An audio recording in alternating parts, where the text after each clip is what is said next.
Je voudrais, sans le nommer, vous parler de ce lieu. Il est des lieux énergétiques qui deviennent paradis. Ma plume affranchie, frétille d'impatience à vous en parler, mais elle souhaite vous en parler sans le nommer.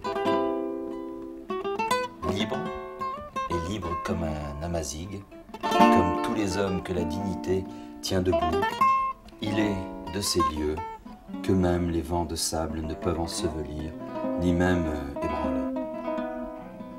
Fès l'Andalouse, Fès la mystique, Fès la mythique suscite et inspire. Sous les éliges colorées, les dentelles de stuc, les portes aux décorations florales ou géométriques, les plafonds peints. Dans ce dédale de ce riad royal, seul, vraiment seul, un cœur sage peut s'y perdre. L'élégance et l'exigence esthétique qui sont les gardiens et les garants du lieu.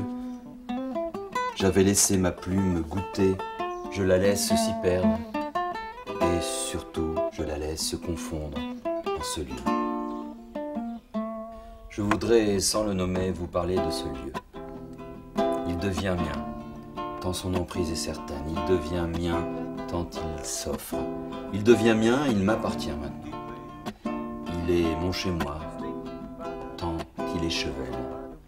Il m'a conquis, m'a saisi par son charme, tiré mes larmes. Il m'a écrabouillé de délicatesse et broyé de beauté. L'émotion prégnante, l'émotion sans équivoque qui l'imprègne, m'a contraint à l'abandon de soi. Je me suis laissé glisser. Je me laisse vivre, libre des apparences et libre des faux semblants. Libre de l'immensité projetée vers le ciel et de la sincérité qu'il impose. J'ai le bonheur d'être libre en ce lieu que je ne veux nommer. Et que même ma plume ne veut nommer. Cependant, je voudrais, sans le nommer, vous parler de ce lieu. Dire qu'il m'appelle, qu'il résonne, qu'il vibre, semble maintenant vraiment anodin. Il me fait beau, il me fait moi, il nous fait nous, il nous fait un. J'ai tout perdu, j'ai tout gagné à me perdre et vivre en ce lieu. Et pour qu'il réexiste, seul, vraiment seuls, les reconstructeurs des lieux y ont jeté leur âme en pâture. On l'aperçoit, on la ressent, elle y habite, on s'y confond. Fès est une terre qui pioche aux confins de nous-mêmes. Ce que cette terre nous donne, on ne peut que le lui rendre. Rien n'appartient à personne, pas même la terre nourricière. Fès, cette princesse andalouse, en ce lieu aspirant me dévore d'amour. Et cet amour qui sied tant aux hommes et dont ils savent si peu en respecter la beauté, ici, ici on en croque. Il fallait que cette terre poursuive son rôle de tradition, de transmission.